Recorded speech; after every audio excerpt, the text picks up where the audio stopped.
Make sure to subscribe to Aisa. Or else.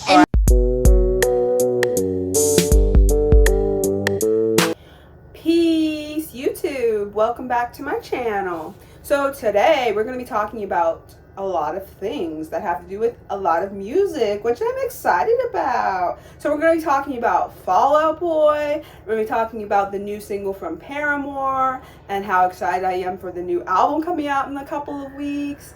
It's a good time. It's a good time. So let's get started. So let's start with Fall Out Boy because they just came out with one of their best songs in the last 15 years.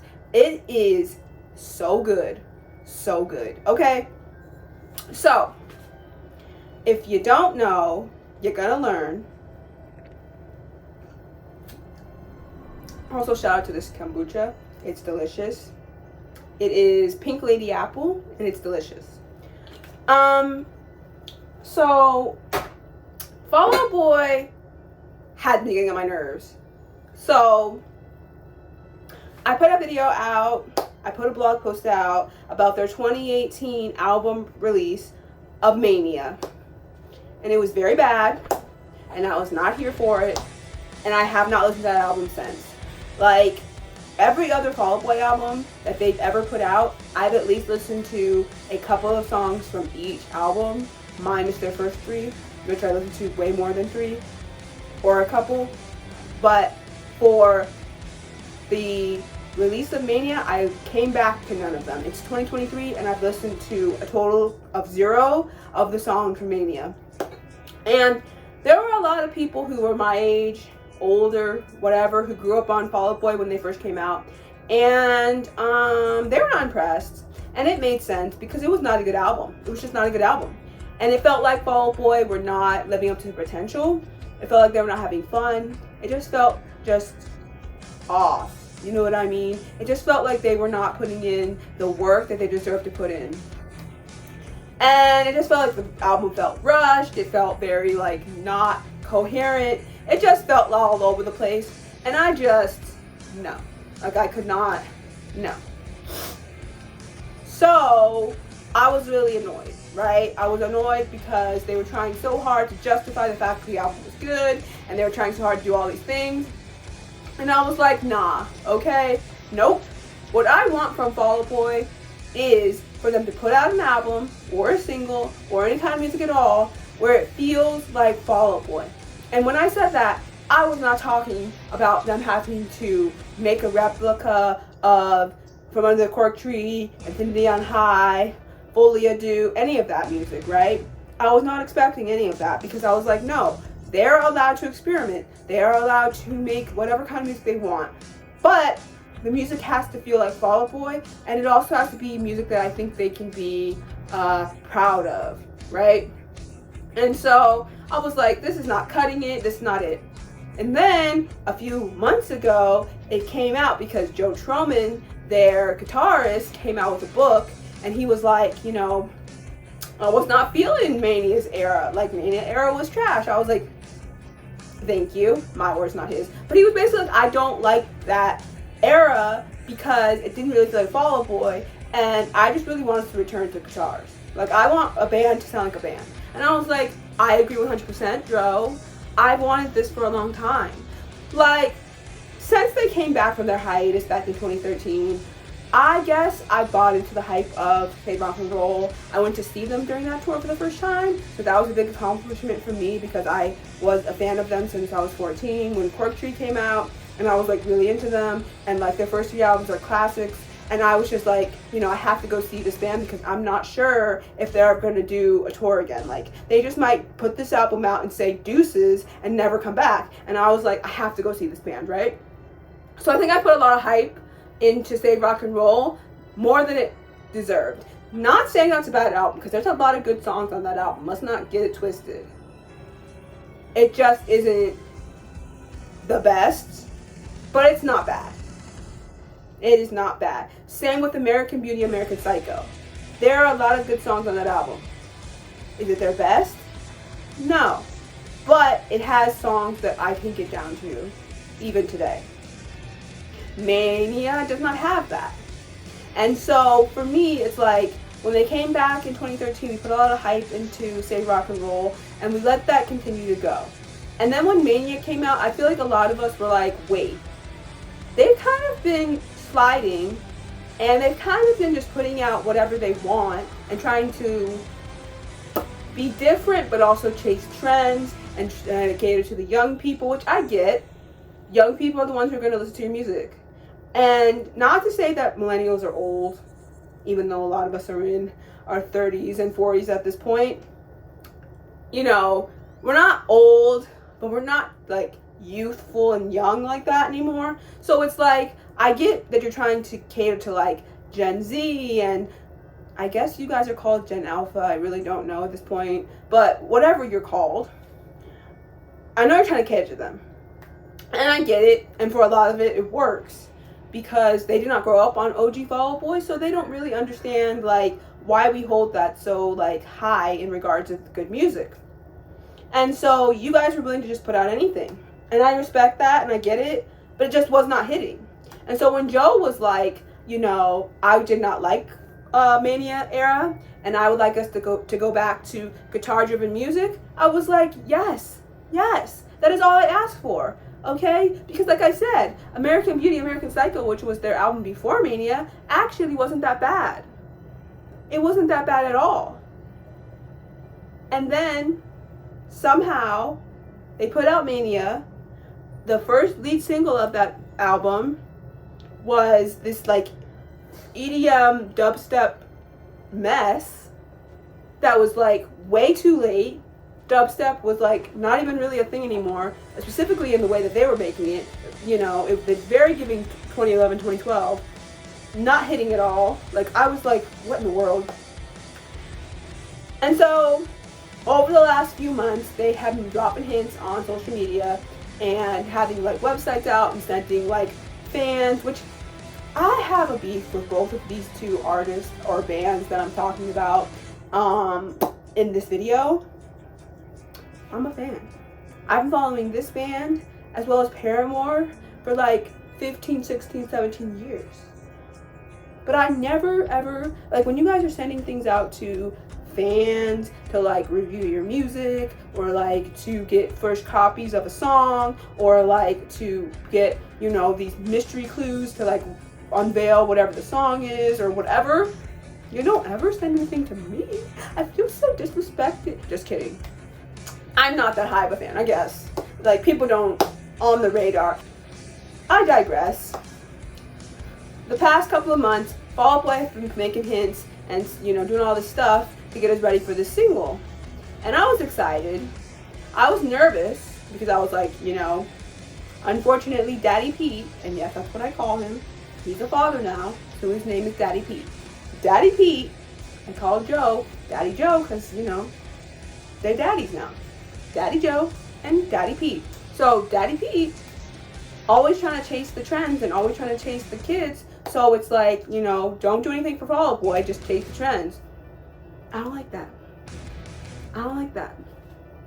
So I guess when Daddy Joe decided to say what he said about the Mania era and how he wanted guitar-driven music to come back, it finally clicked in Daddy Pete's, sounds really weird, I know, but it finally clicked in Pete's head that they need to go back to their guitar-driven music, and it worked. And now we have one of their best singles in the past 15 years. And it's so, so good. It's called Love from the Other Side, and it is incredible. Like, it is incredible. Like, I'm not pretending when I say it's one of their best songs in the last 15 years. I'm not joking. I am serious. If you loved Fully Ado, which I know is a controversial album and has a controversial history, but I hope that now in 2023 that most of us have come back to Fully Ado and realized that it was a masterpiece this whole time, and that we put Fall Out Boy through all of that pain and anguish for nothing. It gives Fully Ado, it gives some of Infinity on High, it gives what needed to be given. It really does. It starts off with this really beautiful orchestra, this orchestral sound, lots of strings, very thematic, and then it just picks up. The guitars pick up really heavy, the drums start to come through, Pete and his bass is hitting, and then you hear the magnum opus of what makes Fall Out Boy, Mr. Patrick Stump, and he sounds better than ever. He sounds incredible because, you know, Patrick's voice is just, it's aging so well. I still want a Patrick Stump, Haley Williams collab project where they just sing like covers and stuff just to hear both of their voices on a song, because literally I want it. Like, I'm still mad I did not get to go to their tour that they did together. I'm still mad about that, but we're gonna digress. This song is just incredible.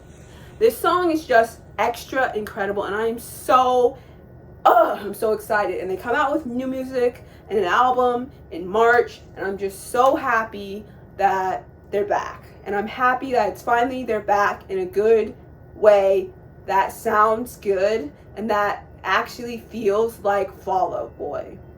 Okay? It actually feels like Fall Out Boy. It's strong. It's guitar heavy, just like Joe wanted. And you can hear the guitars. You can hear the drums. Andy is going crazy on drums. You can hear Pete's bass. You can hear it all. You can hear it all. And the music video is really cute too. I am getting a little bit tired of the whole, you know, I don't know how to explain it, but they did it a lot in Mania era and it was a little annoying, so I really hope they don't do it now. But like, they're like mascots for the era or whatever. But I realized they're doing like some kind of like cute little play on emo in this video, and so it's cute and whatever. It's giving. And when I first like saw the video and like saw a preview of the video, I was confused because like they had Joe and he was like turning into a raccoon, and I was like, here we go again with these freaking mascots and all these things, somebody gotta turn into something and whatever and blah blah blah. I didn't get it.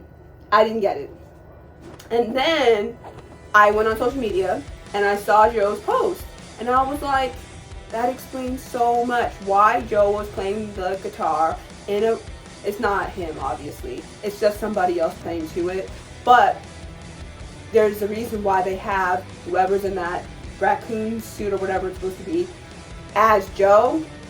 There's a reason that it's like that.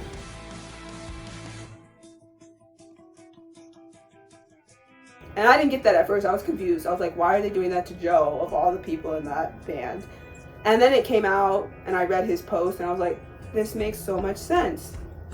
So Joe Troman, again, a great person, great member of Fall Out Boy, so freaking great. Love him so much. He's the reason we have this song, and he's the reason why Fall Out Boy went back to their roots. And it feels so good. He put out a post that he is not going to be returning to Fall Out Boy at this moment. I don't think he meant forever, just at this moment. He is going through mental health issues, and if you read his book or listened to any of the interviews about his book, he is very candid about his mental health issues that he has had to face in the past. He has dealt with a lot of mental health issues, as we all have, and he is going through the brunt of them right now. And he feels like it's better for him to deal with his mental health than to be in Fall Out Boy right now. And I commend him on that. I think it's wonderful for him. I send him all the best, and it's kind of sad because this is probably the best Fall Out Boy has been in a long time, and it's sad that Joe has to miss all of this. But at the same time, I am so happy that he is dealing with his mental health issues and dealing with his whole everything. Like, he deserves to deal with this because he, you know, not just mentally but also physically, he's had things, surgeries and things he's had to get because of, you know, being on the road and playing so much. And so, you know, him wanting to deal with all of these things is really important, and I want him to deal with them. I want him to get, you know, the rest and the help and the time off that he needs so that he can come back better than ever. And so I'm sending all the love and all the healing for Joe Troman, right? And yeah, that's Fall Out Boy right now. Fall Out Boy have made me so happy. I love the new sound. I love the new direction. I love everything about it. And it's just interesting, you know? If you had told me like 10 years ago that everything that I listened to in middle school and high school was going to come back in vengeance and be really, really good, like not just like come back and make mediocre music and just, you know, whatever, but actually come back and be good, I would not have believed you. I would not have believed you. We have Fall Out Boy coming out with new music, and it sounds incredible. And then we have Paramore. Love Paramore. Obviously, you know, we've been talking about Paramore a lot on this channel because Paramore is one of my favorite bands, and because Paramore are coming out with a new album called This Is Why in February. And it's a few weeks away, and I'm so excited for it. And then in June, I'm going to see them live, and I'm so excited about that. And it's just a good time overall. We're happy. It's great. And so they just put out a new song from the album, and it's one of their shortest, and it's only like 2-something minutes, and it's called Comme C'est Comme Ça. I got it. I think I got it that time. And it's really good. It's basically about being an introvert, which most of their music now is, and it's giving me the tease that Paramore are just a bunch of introverts, are just a bunch of 30-something introverts with a really cool job. Because it's giving that they just go on tour, they'd be really cool in the limelight, and then they go home and be introverts. And I kind of love that, okay? I think that's really amazing, because it's a vibe. Like, that's, I mean, I don't want to be famous by any means. I just want to, you know, be famous enough to make a little money, and then that's it, and be a little recluse, because I'm not trying to be out there in the world. But, you know, I just want to make enough money to seem like, and then dip out and be introverted, because, hello. But I'm just saying, like, they just seem like the kind of people who were just out there living their best lives, and then coming home and being introverts, and living their best life. And it's great. It's great, because all they talk about in the song is about how, like, there's this one line, it's like the best line in the song. And it's about how Haley sings, like, you know, her social calendar is a chiropractic appointment. And I so laughed at that, because I'm like, you know what? Vibes. Vibes. Vibes.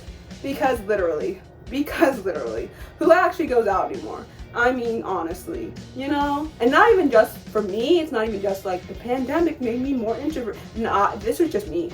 I've been this way since forever, and I'm gonna be that way for like ever. So it's like what it is, right? So there's that, and I'm just, it's so, again, very funky, very like dance punk. It's just a very good song, and it's short, but it's very good, and it'll make you dance per usual. So we're excited about that. We're excited that Paramore are coming back. We're excited they have a new album out in February. We're just excited for the new music coming out soon, okay? There's a new band. They're in the same category as like a Paramore and Fall Out Boy. They're a newer band. It came out around like mainstreamly sort of in like 2020. They're called Meet Me at the Altar. They're a all-female, people of color, with queer members band, and they're so good. Their music is really, really good. If you like pop punk, easycore, mixed with like traditional like rock, like mixed with like 2000s like pop rock, like, yeah, all of those combined, you will love Meet Me at the Altar. And I'm also going to see them in March, which is exciting as well. So yeah, and they're coming out with a new album soon. They have new music out. It's so good. They have a song called Say It To My Face, and it's about trolls, and it's so good.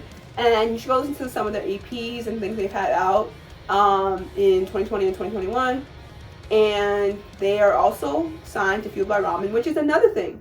Fall Out Boy back in the day was signed to Fueled by Ramen before they decided to go to a major label. And now they're free agents, so they decided to go back to Fueled by Ramen, right? And so Fueled by Ramen has the ticket. They have Fall Out Boy, Paramore, and Meet Me at the Altar. And it's so good. It's so, so good. We love to see it, okay? We love to see it. And yeah, I'm happy about this music, you know? I'm really, really happy about this music. I don't think I remember talking about this. Maybe I did, but I probably mentioned it in something, but I don't really remember. But last year, around July, well, I got COVID, so that sucked. But around that time, the homie, Travie McCoy from Gym Class Heroes and his solo work, he came out with his latest project, and it's called Never Slept Better. It's really, really good, and you should go check it out. And actually, I have a review of it coming really soon because I didn't get to do one last year, so I plan to review it soon. So be on the lookout for it either here or on my blog. I don't know yet, we'll see, but be on the lookout for it. And so yeah, I don't know what is going on right now, but again, if you had told me 10 years ago that all of these bands were gonna come back and just be great, I would not believe you. I would just not believe you. Okay, I would not believe you. But we're here, it's 2023, the vibes are great, and if you thought pop punk was dead, you're crazy. I know it's so cliche, but I mean, I'm serious. Even MCR came back, okay? I'm not even the biggest MCR fan, but like they came back. So this is telling me that we are getting what we want in 2023 as millennials and other millennials. We're getting what we want, and it's really giving me like this energy and this good feeling, and it's giving me like I'm gonna have a good summer because there's gonna be a lot of good music out, and I'm excited about it, okay? I'm excited about it, okay? Because I can just tell 2023 is gonna be a good year, not only for music but just in general. It's gonna be a good year because I said it is. And so yeah, that's all I really have to say about all of this. And I'm just really excited about music right now. And I have a lot more other music to listen to, obviously, but I'm just really excited about this kind of genre of music. And I'm excited for the future of this genre of music. And yeah. I'll probably be back once Paramore release, and then I'll come back if Fall Out Boy release another single, and then I'll probably be back once Meet Me at the Altar maybe comes out, I don't know, and then I'll come back when Fall Out Boy are out, and we'll just see. We'll pick up on all of it, okay? I'll be back once I go to Meet Me at the Altar concert. I'll be back definitely for Paramore concert. We'll keep it up. We'll keep it up, okay? We will keep it up. But I'm just really excited for Fall Out Boy, for Paramore, for Meet Me at the Altar, for all these bands. I'm just really excited, and I'm excited to listen to even more newer, like pop punk, pop rock, alternative, all this vibe kind of music. I'm excited about it. And yeah, I'm just excited for more diversity in this genre because we deserve it. We deserve it. We really do. We really, really do. So this is just me being a millennial as always, talking about the past and a contemporary version. So if you like this, feel free to subscribe and like this video. And yeah, I will catch you on the flip side. Go listen to Fall Out Boy's new single. Go listen to Paramore's new music. Go listen to Meet Me at the Altar. Vibe it out. Enjoy yourself. And I'll see you when I see you. Peace.